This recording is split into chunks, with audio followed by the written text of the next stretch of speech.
Oh, I'd like to thank everyone for attending the first virtual OESP meeting. This is the first for me, as I'm sure it is for many. My name is John Monahan, and I am the technical trainer for Velocity Boiler Works. And I'm here thanks to Ed Haas Manufacturers Reps. They are the sales representatives for Velocity Boiler Works throughout the New England states and parts of New York.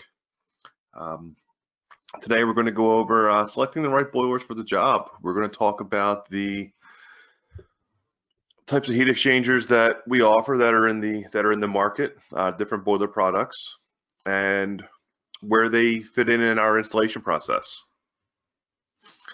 See, the three biggest ones in the marketplace, aside from the water heaters that have been recertified as boilers, some of the tankless units, are either going to be your three main boilers: cast iron, which is going to be your gas hot water, oil hot water, gas steam, oil steam. Very old technology, tried and true.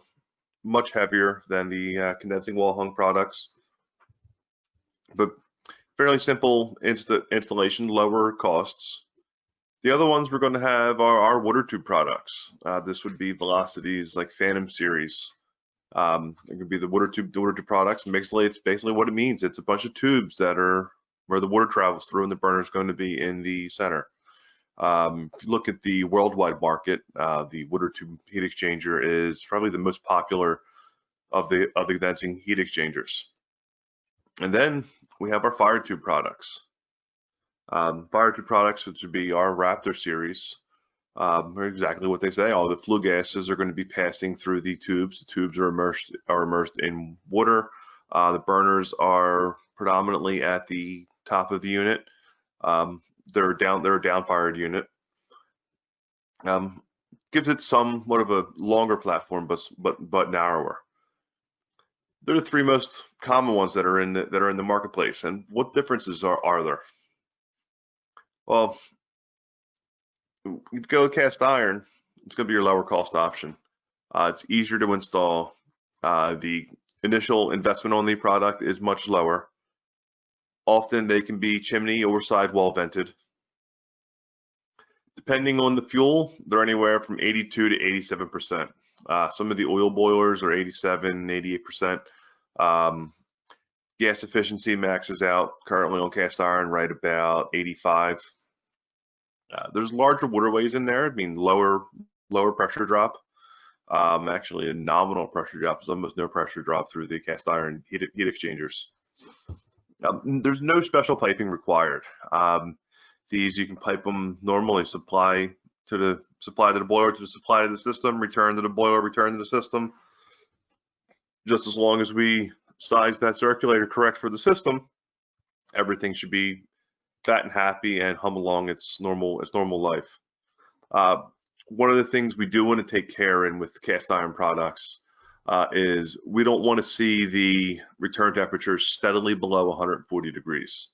If return temperatures are constantly below 140, we run the risk of condensing, and condensing and cast iron do not get along very well. Definitely should not be condensing for a long time. All of them are going to condense on startup. That's inevitable. Once they reach temperature, they evaporate it all off. Condensing water tubes, to be our Phantom series. Higher efficiencies, they're going to be 95% or higher. These ones are going to require special piping. These ones are going to need to be done with primary, secondary, done into a low loss header, a buffer tank. Due to the inherent design of the heat exchanger, of many of the heat exchangers, there's a higher pressure drop going through there. You're going to need a much larger circulator. In the case of the Phantom product line, the circulator is already sized and installed in the boiler for you. You don't need to worry about sizing it, don't need to worry about purchasing it. We actually even have a piping kit available for it to make it easy.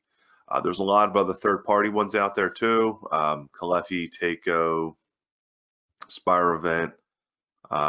They all make a low loss header, which will do it for you. And just as we offer, many other companies also offer buffer tanks, which training for a different day. Very low water content in the water tube products. If you take a look at our Phantom 80, there's roughly 3 quarts of water in an 80,000 BTU boiler. Very, very small. Rapidly heats it up. We need a lot of water moving through there quickly, so we're not overheating and overstressing that heat exchanger, which is, again, goes back to that circulator being sized properly for it. These are all going to be sidewall steel combustion type units. PVC, CPVC, or polypropylene venting. There are some chimney chase options for them. And most of these products are going to have smart boiler controls. Ours gives you a full digital readout that tells you exactly what the error is. And the majority of them are going to come standard with outdoor reset. So it can adjust the temperatures based upon the outdoor just the water temperatures based upon the outdoor temperatures. It's going to have a modulating input. If it's a 10-to-1 turn down ratio and it's a 100,000 BTU boiler, we're going to have an input anywhere on the low end from 10,000 BTUs to the high end to 100,000 BTUs. And that input will vary based upon the supply and return temperatures and what is needed to deliver, which results in these things saving energy as opposed to this one fixed input. The other product, the other heat exchanger, is going to be the fire tube. Again, fire tube heat exchangers, downfired, exactly what they say. Your flue gases are passing through the tubes, which are heating up the water. Due to the design of the heat exchanger, has a lower pressure drop. Doesn't always require primary secondary piping. It's strongly recommended, but does not always require it. The lower pressure drop is due to its mass. It's basically Raptor 085 to 85,000 BTU Raptor holds just under 5 gallons of water inside that heat exchanger. Fairly open waterways. There are sparge tubes in there to distribute the heat evenly. Sidewall vented as well, and same modulating input and outdoor sensors come with them. When it comes to the fire tube and the water tube products, they are kind of like chocolate and vanilla. They're both going to get you to your endpoint. It's just which way do you prefer to get there? Water tubes are easier to service. Fire tubes are a little bit harder to service. Water tubes require larger pump, more specialized piping. Fire tubes not so much. Again, it goes back to personal preference and sometimes cost. Inherently, the water tube products are going to be more price competitive due to the heat exchanger design. There's less stainless in there. That's not as much, it's not as massive. So the products, which ones are going to be the right fit? In all honesty, we can put any of those boilers in any of the system and we can get it to work. They're all technically the right fit. It's just what we're designing around, what the customer's level of service is going to be. As we all know, the cast iron products, you could let them basically sit in the basement and never touch them until there was a problem. And they would hum along fine for 15, 20 years, no service ever required.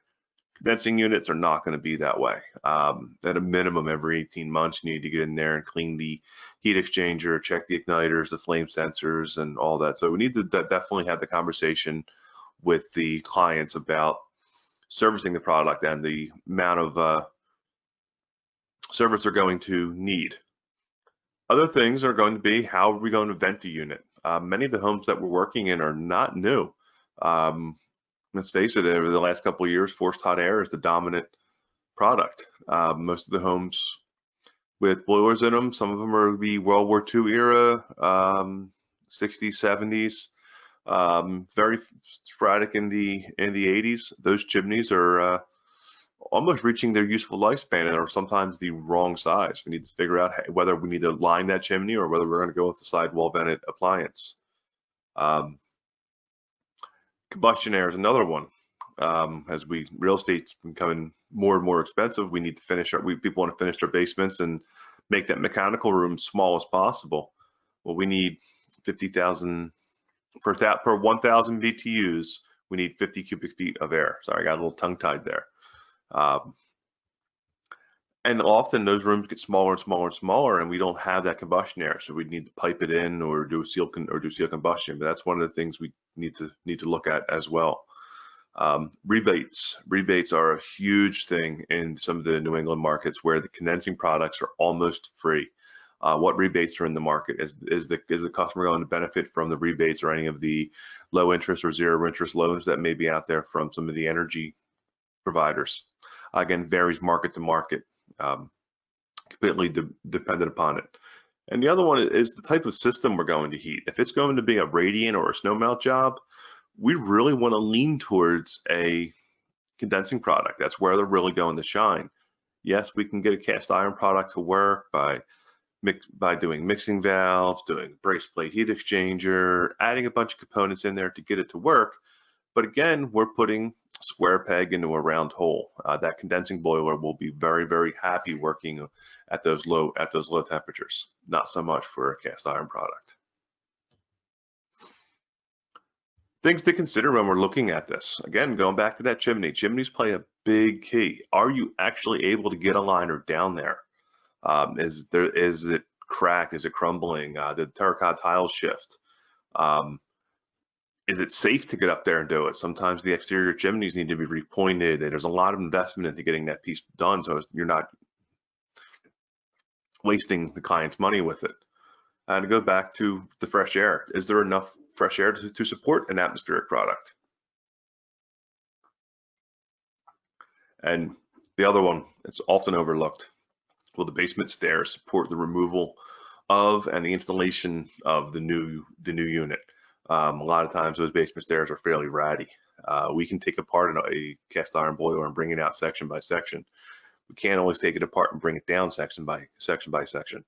Sometimes it avoids manufacturer's warranty. Sometimes it's just not feasible to get it apart. So they're all things we really want to look at. On the condensing end, is there a wall to hang it on?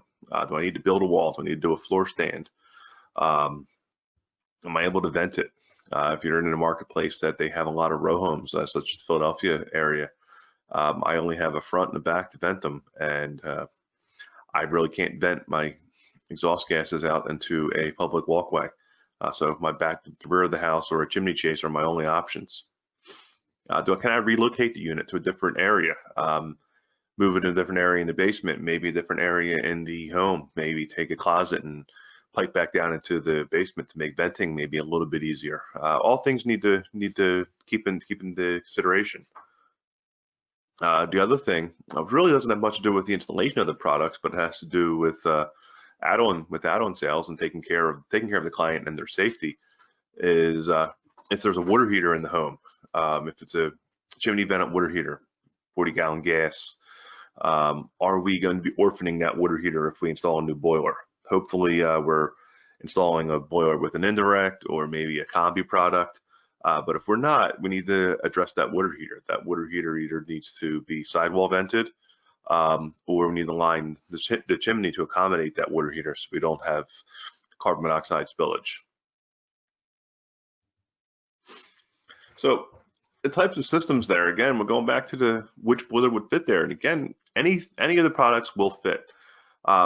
Again, if we're using cast iron on radiant, we need to use some mixing valves. Maybe again a brace plate. We need to be able to protect that boiler from that low temperature. We don't want that boiler to condense. If we're putting a condensing boiler in and we're just running 180, 190 degrees all day long, we've put in a very expensive 88% boiler. But condensing boiler will work on both high temperature heating systems, on standing radiation and copper fin base tube. And that's where the modulating input comes into play. That's where our outdoor reset comes into play, because we don't always need to deliver 180-degree water at the full BTU capacity. Again, outdoor temperature is going to change. My water temperature is going to change. Copper fin base tube and standing radiation will give off good BTUs. We'll be still providing heat at temperatures as low as 130 degrees. I'm not saying we're going to heat the house when it's 0 outside with 130-degree water, but a good portion of the heating season, we can heat the home with between 130 and 160-degree water, allowing that condensing boiler to be more efficient. where the cast iron products don't do that. They're fixed input. And unless you're using an outdoor reset on a cast iron product, they're a fixed water temperature.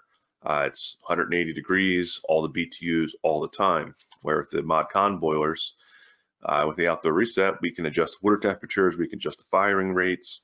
That's where the energy savings really, really come from. That's where kind of wrapping our mind around the system gets really in the key.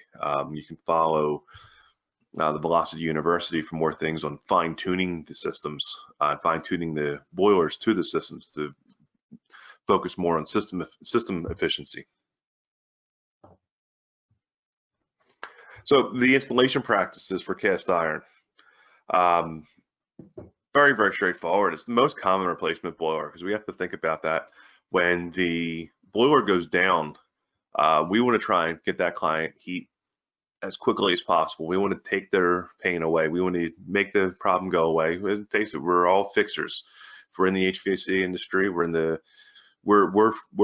fixers. We're problem solvers. We want to take that pain out, take the pain away. Special piping is not required. For the most part, it's a push and pull installation. We're going to pull that old boiler out of the way, push a new one in,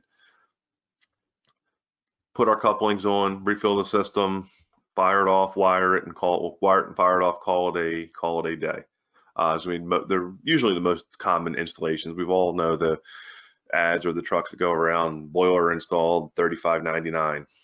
Single zone is basically 2 couplings or 2 ball valves and like 12 inches of pipe. Not the best way to install a product, but it happens more often than we'd like to admit. Chimney venting. Does the local code require a chimney liner? A lot of local codes are really starting to do this, and it's a very good thing. Again, going back, that chimney is the wrong size for the new unit. The older units were less efficient, higher flue temperatures. Newer units, more efficient, lower flue temperatures. We don't need that big 8x8 or 10x10 terracotta chimney any longer. It'll stall the flue gases and cause some of the safeties to start working. Cast iron products, very, very basic installation practices, very, very simple. Condensing can be that way too, and we'll talk about that shortly. Condensing venting. Now this is a big key with it. Venting the products can give a long discussion on a whole nother sidetrack, but most of them are going to be sidewall vented. They're going to go right out to the side of the house. And when we're doing our terminations, we want to be careful where we're terminating them at, because some of these products can and will create domestic hot water for the home, so they have the potential to run year round. Or is it going to be spilling out on an outside patio? Is it going to be spilling out on a garden where it'll destroy bushes and flowers? And is it venting out where they park their car? Again, the flue gases coming out are acidic. We don't want it to really damage the paint. All things to kind of keep into mind. There are some approved chimney chase options. There's a polypropylene chimney chase option, and I know there's a stainless steel chimney chase option, which opens up some of the venting options. Most of the condensing products are going to be sealed combustion, so that whole 50 cubic feet per 1,000 BTUs is out the window. It's all taken care of. We can install this thing in a closet, and it'll be nice and happy. Most boilers fitting into this category are going to already come with smart controls and are going to be 93% or higher. Most of the condensing products in the market are going to be higher than 93%. Most of the rebates are targeted at 94 to 95%. So the installation processes are going to be kind of similar. Again, condensing, water tube, you're going to need primary, secondary. It's not advised to direct connect these products right to the system. It would require a lot of water flow going through it. Really, really low water mass. The water tube products are more sensitive to piping. If we don't have this thing piped right, it's going to give you modulation errors. It's not going to heat properly. Could give you a lot of problems. Service end of them, water tube products are inherently easier to service. Everything is right there in front of you. The Phantom series line, you can honestly have the unit apart and back together in under an hour. Broken down, cleaned, back together. Same thing goes for a majority of the water tube products. Very, very easy to clean.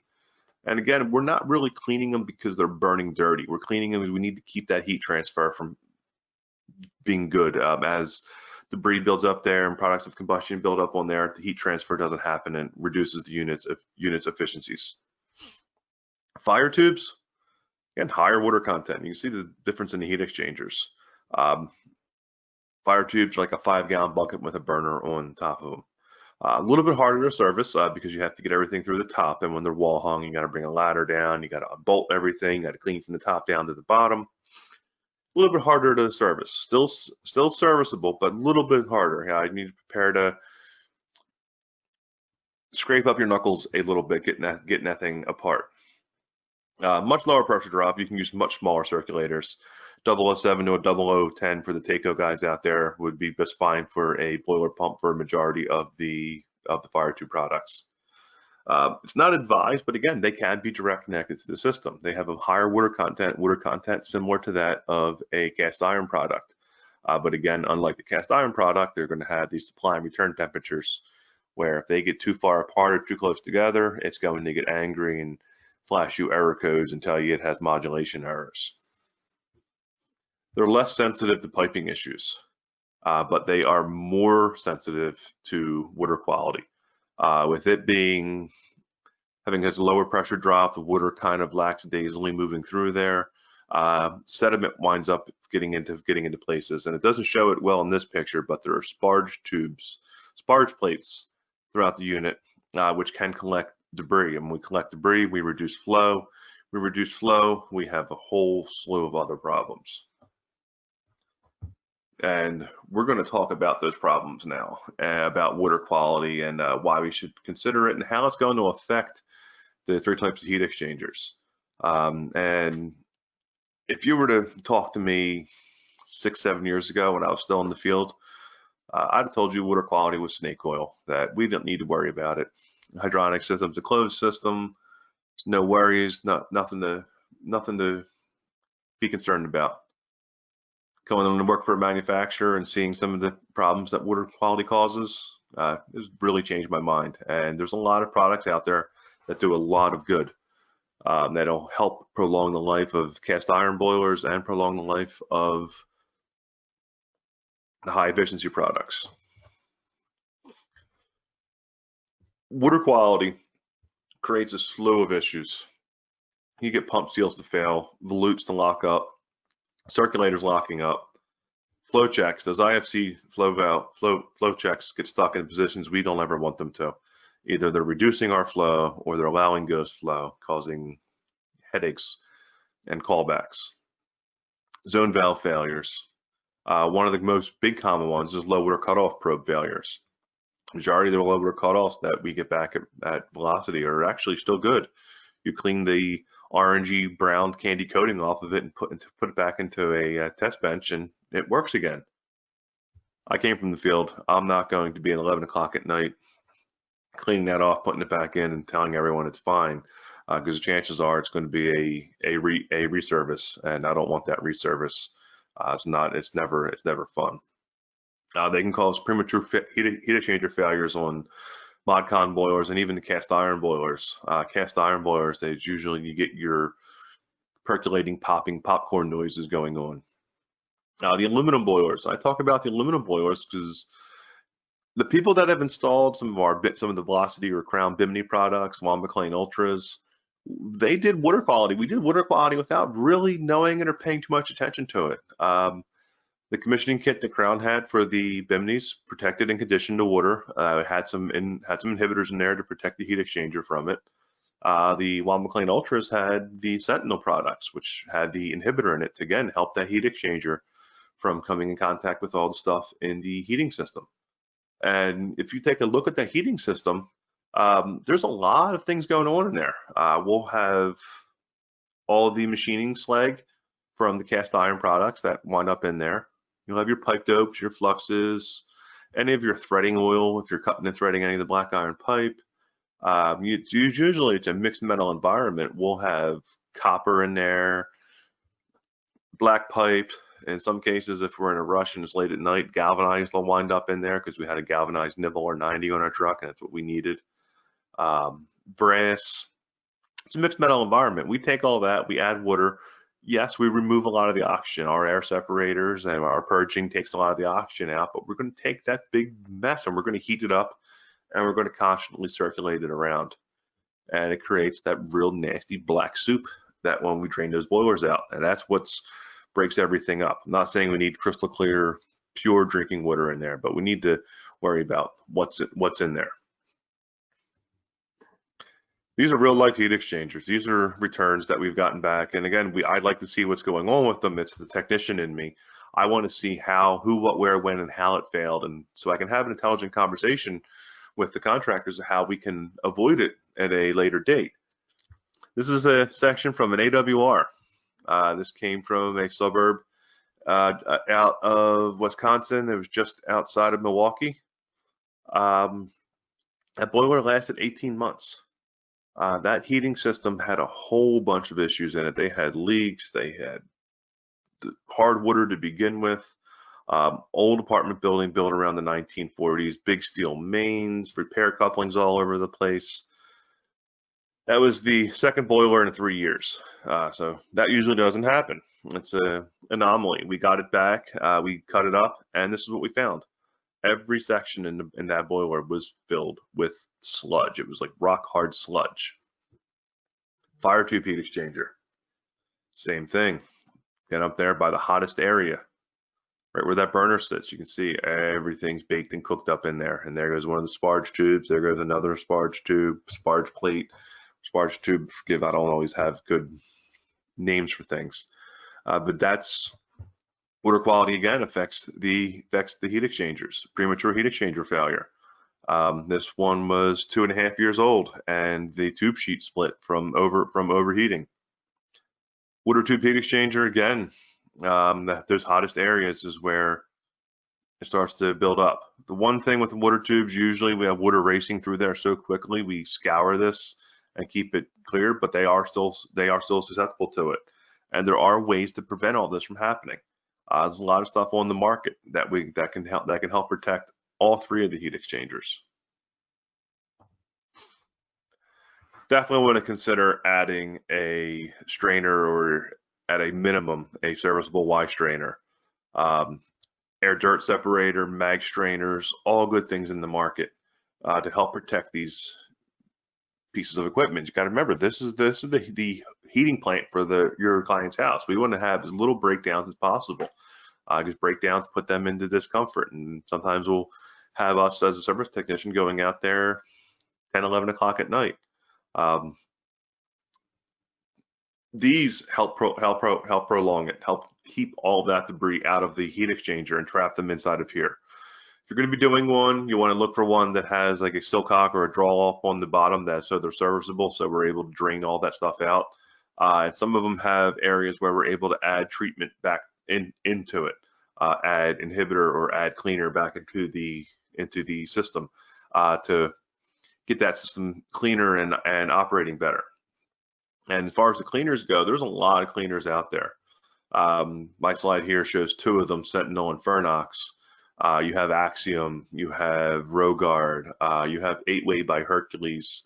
Putting a cleaner in first, they'd usually try to get the cleaner in while the old boiler's still in there, getting a can or two in there, and as long as that circulator is running, the boiler could be non-ops, it could not be firing anymore. As long as it's holding water, get this cleaner in there. It can be in there in most cases for as little as 3 hours, as long as 3 months. Again, varies by manufacturer to manufacturer, but it's kind of act like a pool clarifier and grab all that gook so we can trap it in that old boiler that we're taking out. Then when we go to put the product in, we want to put one of the protectors or the inhibitors in to help give that product a fighting chance, to help prevent any of the rust, any of the corrosion from happening in there. If any of us has been at the supply house counter and we see the Sentinel ones with the little nail, they have one vial with a nail in it and you can barely see it. It's all brown and nasty, and they have another one where it's in the inhibitor, much like our picture we're showing down here, and it's still crystal clear and we can see the nail. Granted, our boiler water is not going to be crystal clear. It's going to have some staining to it. It's going to be fairly, it's going to fail the turbidity test because of all the dissolved solids in there. But we will try and catch a majority of that in those in those strainers and keep them out of the heat exchanger. So I was talking about the condensing products a lot, but are there any other options? And there's an option that I used to love when I was in the field, and I still say it's one of the best options that we could do for our client if we look in the entire lifespan of the product, rebates and everything else aside. It's making a dumb boiler smarter.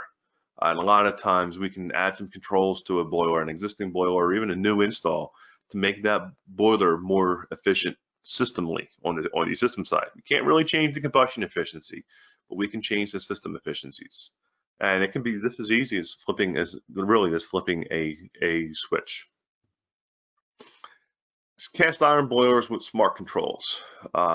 Adding some controls to them. Some of them are options through manufacturers. Some of them need to buy through a third party.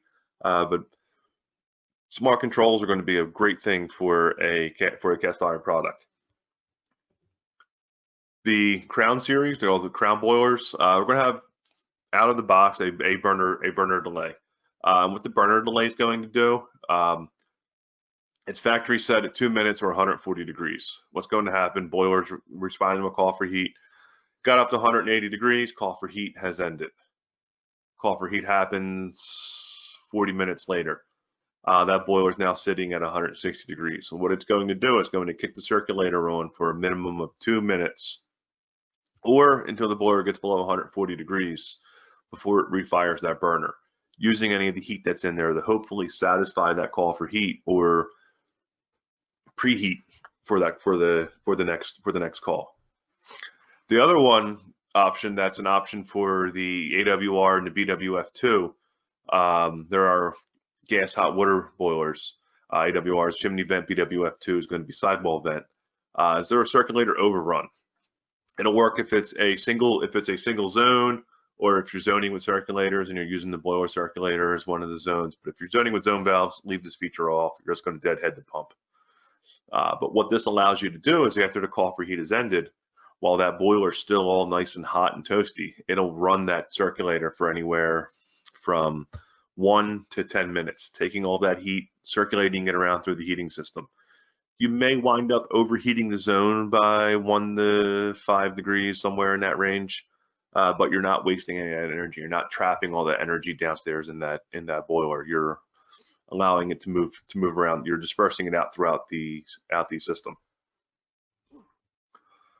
One of the other things which can be added to almost any product, we have a kit for it via our OC panel and our outdoor reset cards, but there's third-party manufacturers out there that make some wonderful outdoor reset controls. And just by putting an outdoor reset on there, we can save on average anywhere from 10 to 20% annually on our fuel costs. If we look at our design temperatures, I know in the city of Philadelphia, our design temperature is 10 degrees. So we're looking to heat the house 70 degrees when it's 10 degrees outside. We're not at our design temperature that often. We're at our design temperature maybe 2% of the heating season. So a majority of the heating season, I don't need 180 degree water to heat my home. 2% of the heating season, yeah, I need my 180 degree water. I don't want Mrs. Jones calling and saying that she's cold. The majority of the heating season, I can get by with heating my house with anywhere from 150 to 170 degree water, most of the time on the lower end. And that will save energy. It's not changing the thermal efficiency, well, the combustion efficiency of the product is changing the system efficiency. Less energy, it takes less energy to heat water to 150 than it does to 180, reducing water temperatures, giving it a more comfortable heat to the home. We're not overheating the zone. We're not providing too many BTUs because, again, our heat loss is changing. Our heat loss is different when it's 30 degrees out than it is at 10 degrees. So that's kind of what the outdoor reset allows it to do. It allows the boiler to find the temperatures that it needs to be. This can be done, yes, by straight piping it. You can still do a standard direct connect. We're going to make it really work, get more aggressive with it, is we're going to want to change the piping on it. Standard piping, supply out, return in. Our circulators would be out here to the system. We're going to do it primary, secondary, supply out, again, circulators out here, supply, return, primary, secondary piping, blending our water so we can get more aggressive with our outdoor reset curve. So we're not having this boiler see sub 140 degree water temperatures the whole time and allowing it to condense. Getting those lower water temperatures so we can improve the system efficiency. And doing it primary, secondary also, sometimes in a majority of the time in a copper fin tube heating system, we can quiet it down. The pinging and the tapping that's associated with copper fin baseboard when it first starts to heat up, we're not sending that scalding hot water out.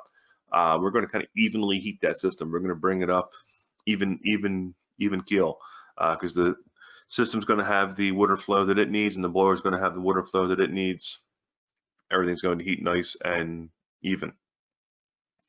Primary, secondary is also a great way to protect boilers from thermal shock in larger heating systems. If we're putting in like AWR 280, one of the larger boilers, or the 5 and 6 section oil boilers where we're piping in a bypass, we should be piping in a full port bypass. Full port bypass would be all inch and a quarter. There should technically be 3 inch and a quarter ball valves. When we start doing that, it gets very, very expensive. Doing primary, secondary, you're adding some T's and an extra circulator. One of the circulators come free with the boiler, and depending on the market you're in, again, double OE circulators have a rebate associated with them where they're almost free as well, reducing our installation costs or giving us some wiggle room with the price for the homeowner when we're trying to be on price sensitive jobs. But it adds more value back into it and helps improve system efficiency. A lot of times improving system efficiencies can reduce the client's energy savings, can increase the client's energy savings as well. So again, some of our deciding factors on the type that we're going to choose, the type of boiler we're going to choose, is the customer's needs. Is the customer willing to have you come back and visit them every year to do a cleaning service on the product? The space allow that unit to be there? Are they looking to finish the basement where the mechanical room is going to be deemed to a 6x6 room or a 4x4 room, tight little areas? Rebates, are the rebates driving the installation? Energy savings. On the AFUEs, that's a slippery slope. Yes, a condensing boiler is going to save you money, but 95% boiler and you're taking out a 75% boiler does not automatically mean 20% savings, especially if it's not going to be condensing. Sometimes, depending on the product, may not save any energy at all. And the type of system that we're putting it in. Do we need to make the boiler work for the system? Like if we're doing a cast iron boiler on radiant, do we need to add mixing valves and heat exchanger, brace plate heat exchanger, separate the systems, do any fancy piping, or it would be easier and more economical to put a condensing boiler in for that type of system? So hopefully everything that we've discussed, that we've gone over here, will help you approach the replacement market a little bit differently and understand what the products are. I want to thank everyone at Oz, especially Rick Pothier, for allowing me this opportunity to talk to you. Again, this is my first virtual show.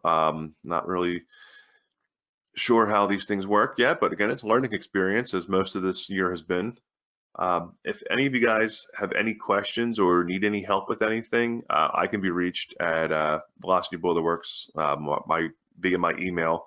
It's John, JOHNM, at velocityboilerworks.com, or you can give me a call at 215-535-8900, extension 1214. Myself and the team at Velocity and the team at Oz are here to support you any way we can. I thank you for your time and enjoy the rest of the year. Thank you.